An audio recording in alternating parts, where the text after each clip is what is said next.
नमस्कार मंडळी. तर आज पण दवाखान्याच्या परिसरामध्ये माकड आला होता आणि भाई जे त्याला खायला देत होते ना त्यांच्यावरच तो जोर करत होता. तर मग काय एक पेशंट आला होता आणि ती छोटी मुलगी होती, तर तिला ना गरम पाणी पाहिजे होतं तिच्या वहिनीसाठी. तिची वहिनी आहे ना डिलिव्हरी झाली होती ना भाई, मला नवल वाटलं की ती सोबत होती तिच्या वहिनीसोबत. तर मग काय मी तिला ना गरम पाणी करून दिलं आणि थोडं वाईट पण वाटलं बघून मला तिच्याकडे. नंतर मस्तपैकी दुपारचं मी जेवण केलं, मला मस्त गरमागरम जेवण आलं होतं.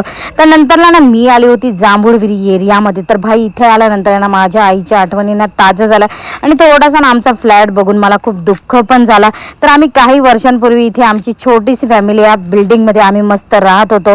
पण काय सांगू तुम्हाला, नाही सांगितलेलं तेच बरं आहे. तर नंतर ना मी पोहोचली होती इथे जनाठे मामांच्या इथे. मला कावळीचं औषध घ्यायचं होतं माझ्या भावासाठी. तर वाटतं त्यांच्या घराचं काम चालू होतं, मग थोडा वेळ आम्ही वेट केला.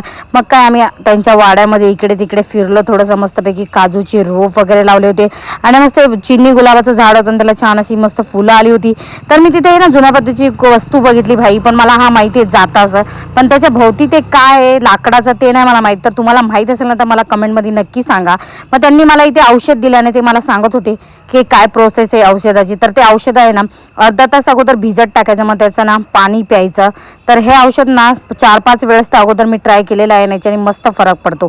नंतर आम्ही निघालो घरी येण्यासाठी भाई. तर 5 बत्तीवर आल्यानंतर आहे ना उद्या आहे 26 जानेवारी. मग काय चारी बाजूला ना सगळीकडे झेंड्यांची दुकानं लागली होती आणि पब्लिक पण भरपूर होती. तर बाय मंडळी, आपण भेटू.